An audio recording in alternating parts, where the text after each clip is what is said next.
Assalamualaikum warahmatullahi wabarakatuh.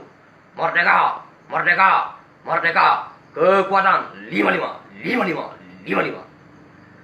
Saya sebagai anggota Satuan Polisi Pamong Praja yang bekerja di daerah tingkat 2 Kota Sublusalam, Provinsi Aceh. Dengan ini tanpa mengurangi rasa hormat menyampaikan kepada Bapak Presiden Republik Indonesia, Bapak Menteri Pendayagunaan Aparatur Negara, Bapak Gubernur Aceh.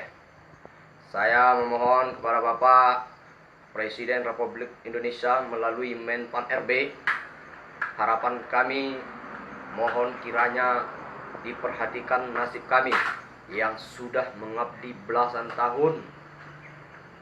Tentu harapan kami agar dapat Bapak kiranya mengangkat kami sebagai pegawai negeri sipil atau aparatur sipil negara ASN. Jika payung hukum tentang pengangkatan anggota Satpol PP belum terwujud, maka harapan kami kepada Bapak Menpan RB beserta anggota DPR RI agar dapat kiranya menggodok tentang payung hukum pengangkatan tersebut. Dan jika memang undang-undang tidak memungkinkan, maka dengan kata lain kami juga memohon kepada Bapak Gubernur Provinsi Aceh untuk dapat kiranya merekrut kami sebagai tenaga kontrak Provinsi Aceh.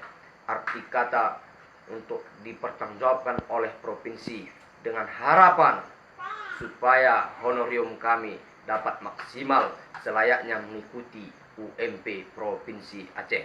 Terima kasih. Salam hangat dari kami. Salam Praja Wibawa.